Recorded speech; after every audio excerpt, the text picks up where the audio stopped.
ان کو اللہ نے خطاب دیا رضی اللہ عنہ. اگر اس دور میں ایک واقعہ بھی ہوا تو اس بات کی دلیل بن گئی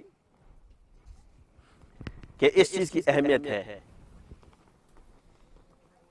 تو اس وقت کیا تم سارے صحابہ ہو نعوذ باللہ خاک تک بھی نہیں پہنچ سکتے. صحابہ نے جتنا ذکر کیا تم لوگوں نے کیا ہے. تو بات آتی ہے میری ایک دلیل یاد رکھو, یہ ثابت نہیں, یہ ثابت نہیں, تم ثابتی تو بڑے بنے ہو. تم پہلے اہل حدیث یہ کہتے ہیں جی, اور ہمارے والے یہ کہتے ہیں یہ ثابت نہیں ہے. ان کو بولو تم ثابت ہو, تمہارے بزرگ ثابت ہیں, جو اصول تم نے لے کے یہ ثابت ہے. گدھا گھوڑا سب کچھ موجود ہے, جوان کے بچے لینڈ کروزروں میں پھر رہے ہیں, کیونکہ تمہارے ہاں تو کل بدعت ضلالہ ہے, کوئی دوسری تعویل ہے ہی نہیں. یعنی ہر بدعت گمراہی ہے, تم نے تو سب چیزوں کو بدعت سمجھا. تو کل بدعت میں تو کل آتا ہے, اس میں تو گائے بکری بیل بکری سب آ جائے گی, یہ جو گاڑیاں ہیں اسباب دنیا بھی آئے گی. آپ یہ تو ہمارے فقہا کا قول ہے کہ للدین اور خیر, یہ تمہارا قول تھوڑی بن سکتا ہے, آپ یہ اصول نہیں بنا سکتے.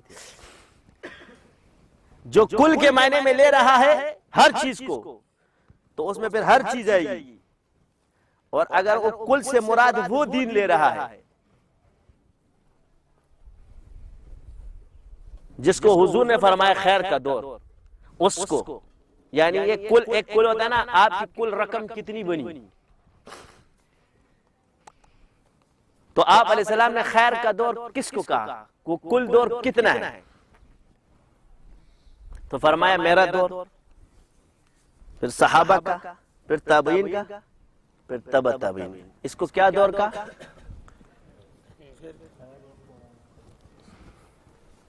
ثم الذین یلون ثم الذین یلون ثم. تو یہ اب یہ جو تیسرا دور ہے کل ہو گیا. کیا ہو گیا, اس میں جو دین کا کام ہوا ہے اہل حق نے کیا, اس کو دین کہا جائے گا, اور اس کے بعد بدعت کہا جائے گا. تم بھی بدعتی ہے, تم اس کے بعد پیدا ہوا ہے. اگر اس کو کل مانا کہ تم تو ہے ہی بدعتی, اس لیے کہ تم بھی غار حرا پہ چڑھ رہے ہو گے. تم آپ لوگوں نے بہت اچھی محنت کی, میں سراہتا ہوں اس کو. یہ میں نے کہ اہل حدیث کی محنت کو سراہنا جائے, محنت کی انہوں نے, حدیثیں چانٹ چانٹ کے ساری صحیح تمہارے سامنے پیش کر دی. یعنی جو انسانوں نے اصول بنائے یا بعد والوں نے, اس کے حساب سے انہوں نے, اور اپنے جو انہوں نے اصول بنائے,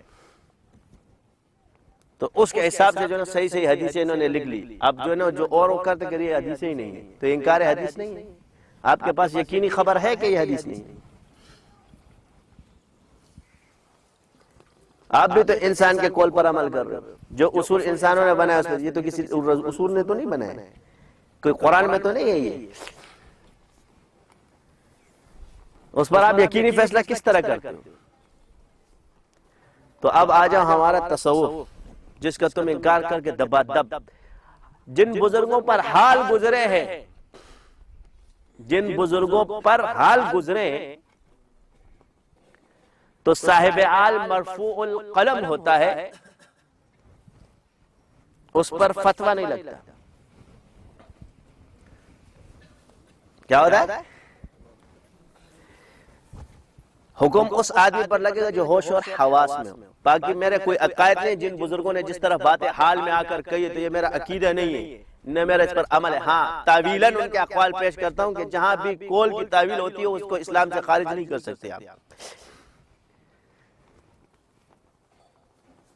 تو آپ لوگ ظاہر میں دیکھ دیتے ہو بس داسری, بس یہ چہرہ اسی طرح بس ختم, علت ولت نہیں دیکھنی ہے. ابن عربی کو رگڑ دیں گے کھڑا.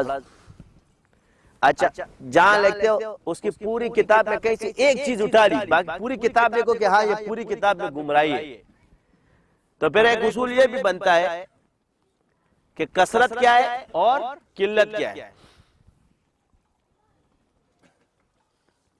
بس آقا شیع براوا کڑی گمراہ ہے. کس نے کہا ہے, اللہ نے تمہیں بولا ہے, رسول نے بولا ہے. تو پھر آ جاؤ دلیل دیتا ہوں. تم تو اس بات پہ کہتے ادھر آؤ. بخاری میں کہ غالباً کون سی حدیث ہے, ایک شخص سو رہا ہے، حضور نے فرمایا اس کی اونٹنی کھو گئی۔ جب گناہگار توبہ کر کے آتا ہے اللہ کتنا خوش ہوتا ہے، مثال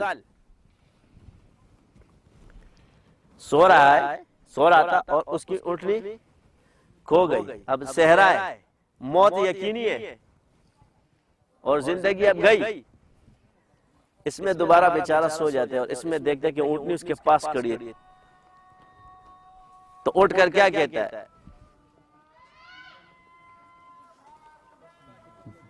خوشی میں کیا کھو گیا؟ حدیث سے ثابت ہو گیا کہ خوشی میں بھی حواس کھو گیا۔ کہتا ہے کہ اے رب نہیں، میں تیرا رب تو میرا بندہ ہے، کیا؟ میں تیرا رب تو میرا بندہ ہے۔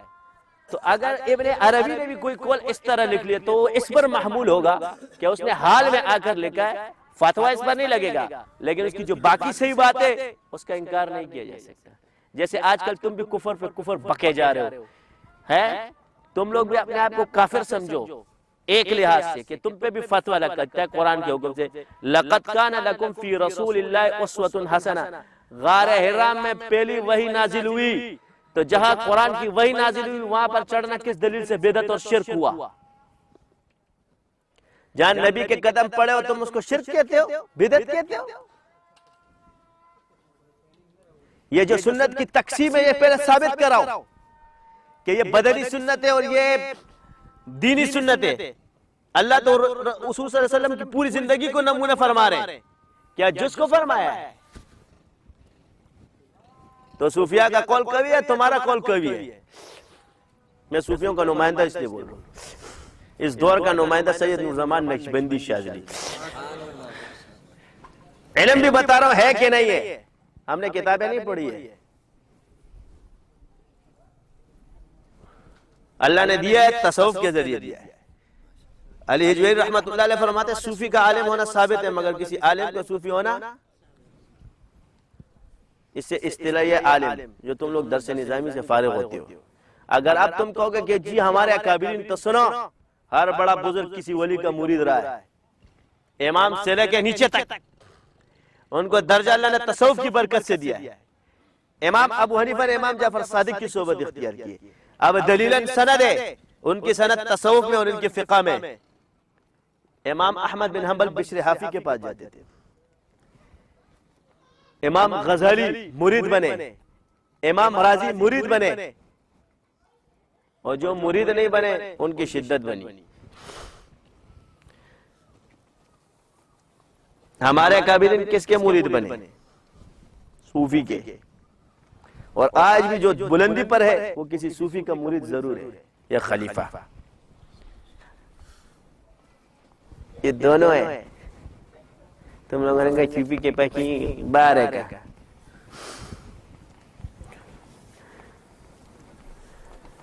نور نہیں مانتے ہو؟ العلم نور، نے تعریف تو کی ہے، پہلے نور آیا تھا پھر وحی آئی تھی، کیا آیا تھا؟ پھر وحی آئی پھر کتاب آئی، یہ انبیاء کی سنت ہے۔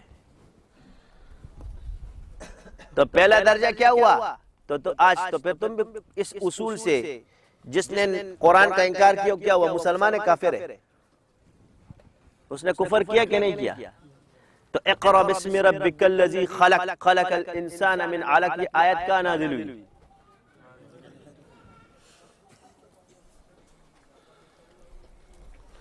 تم آیت سے پیش کرو کہ حضور صلی اللہ علیہ وسلم کی جگہ منسوخ ہے، حدیث سے پیش کرو کہ حضور نے منع فرمائی ہے، تو تم حدیث میں کہ حضور جاتے تھے کہ نہیں جاتے تھے؟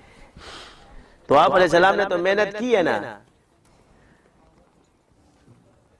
وہاں نماز نہیں ہے، وہاں فلانا نہیں ہے، میں قسم خدا کی تم لوگ کی ناکے بندے، اس میں آج تک بھی خوشبو۔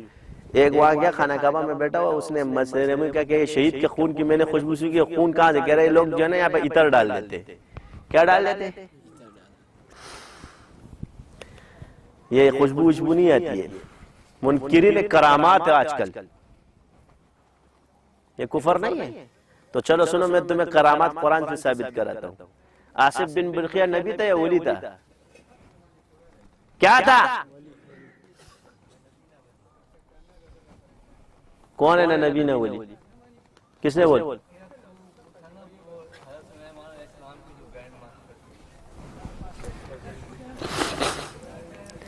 تم نے ولی ولایت سے بھی نکال دیا.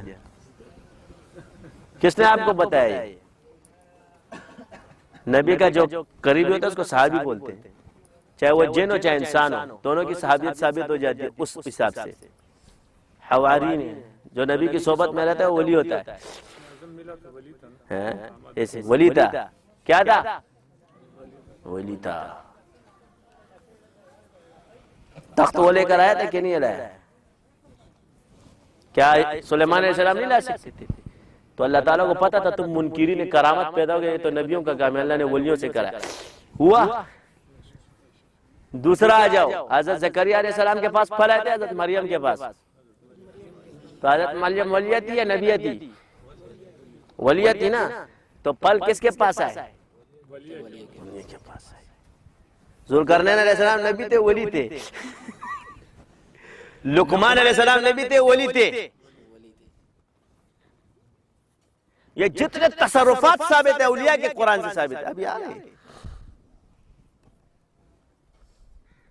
حضرت حاجرہ ولیہ تھی یا نبیہ تھی؟ ان الصفا والمروہ من شعائر اللہ. اس پہ کون دوڑا ہے؟ تمہاری کھوپڑیوں میں بخار ہے. اللہ جس کو چن لینا اسی سے دین کا کام لیتا ہے. تمہیں چنا نہیں، اس لیے تم لوگوں کا دماغ خراب ہو گیا.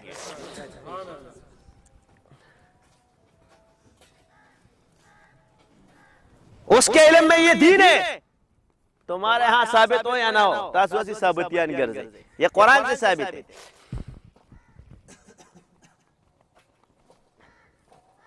تو میرا آپ سے سوال ہے کہ قرآن میں جب اللہ تعالیٰ نے فرمایا، جو حضور نے فرمایا میرے مسجد میں جو نماز پڑھے گا اس کو 50,000، اور جو خانہ کعبہ میں جو نا وہ 1,00,000. تو پھر موسیٰ علیہ السلام کو اللہ نے کوہ طور میں کتاب دی، اور وہ بھی چلے کے بعد دی. اب تمہیں ہم بتا رہے ہیں کہ یہ ہمارا کہاں سے ثابت ہے. اب انبیاء کی سنت پر کون ہوا؟ ہم لوگ، تم لوگ ہوئے. تم لوگ تو حضور کی سنتوں کو رہبانیت بولتے ہو نبیوں کی. تو رہبانیت میں تو دین کے تو علم ہی آتا ہے. رہبانیت کون سی رہبانیت مانا ہے؟ جا کے قرآن پڑھو، قرآن میں اس کے معنی موجود ہے. رہبانیت وہ ممنوع قرار پائی جب اس وقت کے عیسائیوں نے شادی نہیں کی، پادریوں نے، اور لڑکیوں نے شادی نہیں کی. انہوں نے کہا کہ ہم اس سنت پر عمل کریں گے، مگر ان سے زنا ہو گیا. یہاں پر انہوں نے مخالفت کی ہے، جو وعدہ کیا اس کو پورا نہیں کیا. یہ آیت میں موجود ہے، جا کے اس کی اللہ نے تردید فرمائی اور باقی کی تعریف فرمائی ہے. خودے والا تعریفوں نے کہ تمہیں رہبانیت کہاں سے. چلو ایک بات ہے، تم لوگ تو حدیث بیان کرتے ہو، ہم لوگ بھی حدیث سب مانتے ہیں الحمدللہ، لیکن ایک صحیح حدیث تمہیں میں بھی بیان کر دیتا ہوں. یہ آج کل جو رہبانیت کے بڑے ٹنکولے بڑھتے، ایک حدیث بیان کروں باقی نہیں کروں گا، خود ہی جا کے دیتے. آپ علیہ السلام نے فرمایا آخر زمانے میں فتنے اتنے عام ہوں گے کہ 2 لوگ بچیں گے. ایک وہ جو اللہ کی راہ میں تلوار لے کے جہاد کرے گا، دوسرا جو کسی گاٹی میں رہے گی بیٹھے. یہ حدیث صحیح ہے. کون سی حدیث ہے؟ یعنی آپ کے اصولوں پر اس حدیث کو کوئی ضعیف قرار نہیں دے سکتا. کیا فرمایا؟ ایک وہ جو اللہ کی راہ میں تلوار سے لڑ رہا ہے، جہاد کر رہا ہے، اور ایک وہ جو جس کی ایمان کی حفاظت ہوگی، اور ایک وہ جو کسی گھاٹی میں چب جائے. گھاٹی کس کو کہتے ہیں؟ غار کو بولتے ہیں. ادھر علامہ اقبال کیا فرماتے ہیں؟ فطرت کے مقاصد کی کرتا ہے پاسبانی، یا بندے صحرائی یا مرد کوہستانی.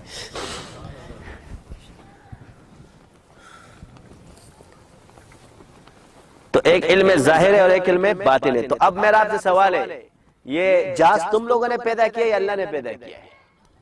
اس ابلیس کو اللہ نے پیدا کیا یا تم نے پیدا کیا ہے؟ یہ خود سے پیدا ہوا ہے. بولو خود سے پیدا ہوا ہے. کافر ہو جاؤ نا تھوڑے دیر کے لیے. عالم کا کام ہے کسی چیز میں حلال اور حرام کو پہچاننا. کلی رد کفر میں جائے گا کوئی بھی کرے.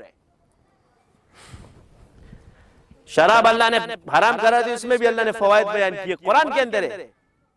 تم لوگ اپنے سے میں نے اپنے اصول بنائے ہوئے.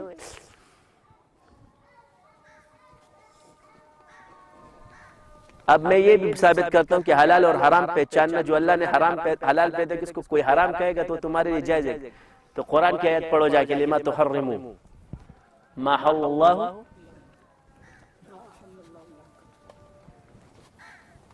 سورہ تحریم میں جا کے اچھی طرح ترجمہ پڑھ لینا. کہیں تم لوگوں نے پہلی مرتبہ قرآن نہیں پڑھا ہوگا. قرآن کا اسرار ہر وقت ہے. جس دن تمہیں قرآن کے معنی سمجھ میں آ جائے، سمجھ لو تم نے پہلی مرتبہ پڑھا ہے. پڑھو اور غور سے پڑھو. کیا فرمایا؟ شہد حرام کیا تھا نا حضور نے.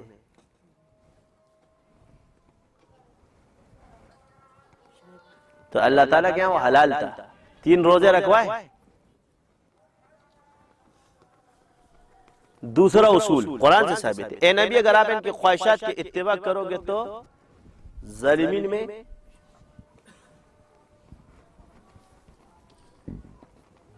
یعنی اس سے ثابت ہوا کہ حضور دین لانے والے. اور اللہ فرماتے ہیں کہ میرا نبی کوئی کام بغیر اس کے وحی کے نہیں کرتا. تو یہ تم لوگوں کو اختیار دیا کہ حضور کا یہ کام حلال ہے اور یہ حرام ہے. تم لوگوں نے تو ایسی وہ لکھی ہے کہ میرا منہ جب کھلتا ہے تو چھوڑو، بس خاموش رہو. ہم صوفی لوگ تم لوگوں کو کچھ نہیں بولتے، تو اس لیے تو تمہارے پیچھے نماز نہیں پڑھتے. آج مجھے ان صوفیہ کے سمجھ میں آ گیا جو ان لوگوں کے پیچھے نمازیں نہیں پڑھتے، جن پر اللہ کھول دیتا ہے تو ان کو پتہ چل جاتا ہے